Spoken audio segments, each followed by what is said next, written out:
सभी उपासक उपासिकाओं को नमो बुद्धाय, जय भीम। धम्मपद पाली हिंदी के वाचन के क्रम में आज चित्तवक्त की गाथा क्रमांक 38 से लेकर 43 तक वाचन किया जाएगा। उससे पहले कुछ बहुत ही आवश्यक जरूरी बातें आप लोगों के साथ करना चाहते हैं। खैर, इन बातों को अगर आप गहराई से समझना चाहते हैं, एकदम सटीकता के साथ समझना चाहते हैं, तो एक्सपीरियंस अनुभव के साथ समझने के लिए कि अनुभव भी करते जाएं और समझते भी जाएं, तो उसके लिए तो आपको मेडिटेशन का कोई सेंटर है, वहाँ पर आपको ज्वाइन करना पड़ेगा कोर्स, जो कि आपका 7 दिन, 15 दिन, 1 महीने, 3 महीने तक हो सकता है, जैसा कोर्स आप लेना चाहें। और बिना कोर्स के अगर कुछ अध्ययन करके समझना चाहते हैं तो मेडिटेशन से संबंधित जो बुद्धिज्म का लिटरेचर है उसका भी अध्ययन करके समझ सकते हैं। लेकिन चित्तवज्ञ की गाथाओं में और धम्मपद की जो बहुत सारी गाथाएं हैं उसमें हमारे मानव शरीर के जो 2 पहलू हैं, शरीर, बायोलॉजिकल पार्ट्स और मानसिक पहलू। जैसे एक मशीन लाइक एज कंप्यूटर में 2 पार्ट्स होते हैं, हार्डवेयर एंड सॉफ्टवेयर, तो इसी तरह जो हमारे मानसिक पक्ष हैं, विचारात्मक पक्ष हैं, संवेगात्मक पक्ष हैं, उनको सॉफ्टवेयर के एग्जाम्पल के रूप में हम लोग तुलनात्मक अध्ययन के द्वारा समझ सकते हैं। एक तुलना करके समझने के लिए है। जैसे सॉफ्टवेयर के रूप में हमारा मन है, चित्त है, बुद्धि है, स्मृति है, विस्मृति है, हमारे मानसिक सकारात्मक नकारात्मक संवेग हैं, मानसिक विकार हैं, तो ये सब एक तरह से सॉफ्टवेयर रूपी भाग में आते हैं। ये भावनात्मक पक्ष इनको कहा जाता है। इनको हम लोग देख नहीं सकते, केवल अनुभव कर सकते हैं। इनको हम लोग छू नहीं सकते हैं, किसी को पकड़ के दिखाया नहीं जा सकता है। जैसे मन को पकड़ के हम लोग दिखा नहीं सकते, चित्त को भी पकड़ के दिखा नहीं सकते, बुद्धि को आपको पकड़ करके दिखाया नहीं जा सकता। और भी जितने भावनात्मक पक्ष हैं उनको एक मूर्त रूप में, एक हार्ड चीज़ के रूप में जैसे हम लोग पकड़ के दिखा सकते हैं, उसका एक मॉडल बना सकते हैं, ऐसा संभव नहीं है। तो थोड़ा सा बात जैसे हम लोग मन के बारे में करें तो मन हमें विचार देता है, ऑप्शन देता है और कन्फ्यूज भी करता है। मन हमें कन्फ्यूज करता है और स्थिर नहीं रहता है। हमेशा मन वर्तमान में नहीं रहता है, कभी भूतकाल में जाता है, कभी भविष्य में जाता है। इसलिए मन को चंचल कहा गया है। चित्त हमें एक्सपीरियंस देता है, और जो हमारे जो सारे मानसिक पक्ष हैं, बुद्धि जब कोई निर्णय लेती है तो उसको मन और चित्त प्रभावित करता है। तो चित्त हमें एक्सपीरियंस देता है। वो एक्सपीरियंस हमारा पहले से स्टोर नॉलेज हो सकता है। वो एक्सपीरियंस हमारा पॉजिटिव नेगेटिव दोनों हो सकता है, जो कि हमारी बुद्धि द्वारा लिए गए निर्णय को प्रभावित भी करेगा। इसके बाद आती है बुद्धि। ये भी हमारा मानसिक पक्ष है, भावनात्मक पक्ष है। तो बुद्धि में लॉजिक होता है, तर्क किया जाता है।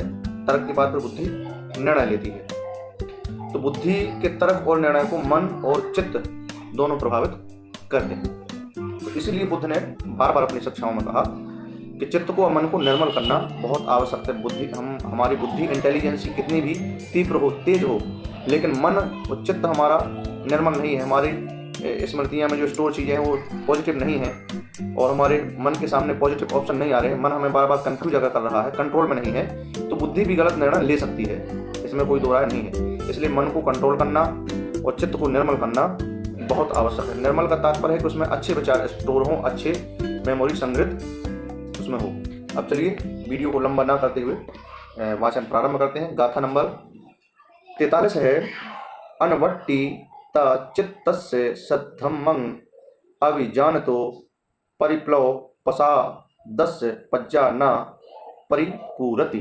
अर्थात जिसका चित्त अस्थिर है, जो सद्धम्म को नहीं जानता, जिसकी श्रद्धा चंचल है, उसकी प्रज्ञा पूर्ण नहीं हो सकती। अब गौतम बुद्ध ने प्रज्ञा को बुद्धि के और ऊपर बताया है। तो अभी तक तो हम लोग बुद्धि का ही सदुपयोग की स्थिति में पहुंचे हैं। उसके लिए हमें अपने मन को नियंत्रित और चित्त को निर्मल करना जरूरी है। तो उसके करने का मार्ग वही है, आर्य सत्य को जाने, सीलों को माने, अष्टांगिक मार्ग पर चलें, पारमिताओं का पालन करें। अगर ऐसा हम नहीं करते हैं तो चित्त अस्थिर रहेगा, सद्धम नहीं जान पाएंगे, श्रद्धा चंचल रहेगी और प्रज्ञा की स्थिति पे हम लोग नहीं पहुंच पाएंगे। गाथा नंबर 39। अनवस्सु तचित्तस्य अनन्यवाह तचे तसो पूज्य पाप हीणस्य नत्थि जाग्रतो भयं। अर्थात जिसके चित्त में राग एवं द्वेष नहीं, जिसका चित्त स्थिर अर्थात चंचल नहीं, जो पाप पुण्य विहीन, उस जागृत पुरुष को भय नहीं। यानी जो इन चीज़ों से परे हो जाता है, जो अपने मन पर नियंत्रण कर लेता है, जो अपने चित्त को निर्मल कर लेता है, बुद्धि का प्रयोग उच्चतम स्तर तक करके प्रज्ञा को प्राप्त कर लेता है, ऐसे पुरुष जागृत पुरुष कहलाते हैं और वो भय से मुक्त हो जाते हैं। गाथा नंबर 40। कुंभूपमंग कायमी मंग विदित्वा नगरूपमंग चित्तमय दंग ठपित्वा योधेथ मारंग पज्जायुध येन जतंग चारखे अनिवेशनोसिया।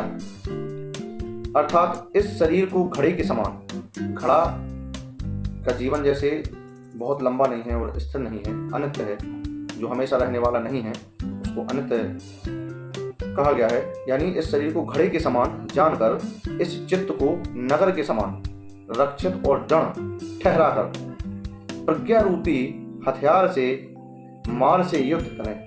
प्रज्ञा बुद्धि का प्रयोग कर करके बुद्धि के ऊपर की स्थिति को प्रज्ञा कहा गया है। जब बुद्धि का हम लोग कुशलता से उच्चतम सीमा तक पॉजिटिव यूज करना अभ्यस्त हो जाए, तब प्रज्ञा को हम लोग प्राप्त होते हैं। जब प्रज्ञा में हम लोग अभ्यस्त हो जाते हैं तो मार को पराजित करना, बुरे विचारों को पराजित करना, बुरी भावनाओं को पराजित करना संभव हो पाता है।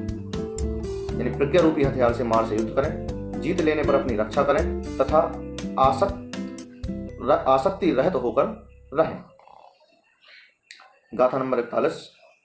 अचिरंग वदयंग कायो पठविंग अधिशेषति क्षुद्धो अपे तविज्जाड़ो निरथंग व कलिंगरंग।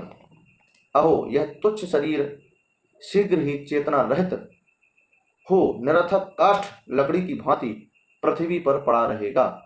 इस गाथा को जो कहने का उद्देश्य है वो यही समझ में आता है कि शरीर पर हमें अभिमान और घमंड नहीं करना है। जब शरीर चेतना रहित होता है तो लकड़ी मिट्टी के समान हो जाता है। गाथा नंबर 42। दिशो दिसंग यंत कैरावेरी वा पन वेरी नंग मिच्छा पड़ी हितंग चित्तंग पापियो नंग ततो करे।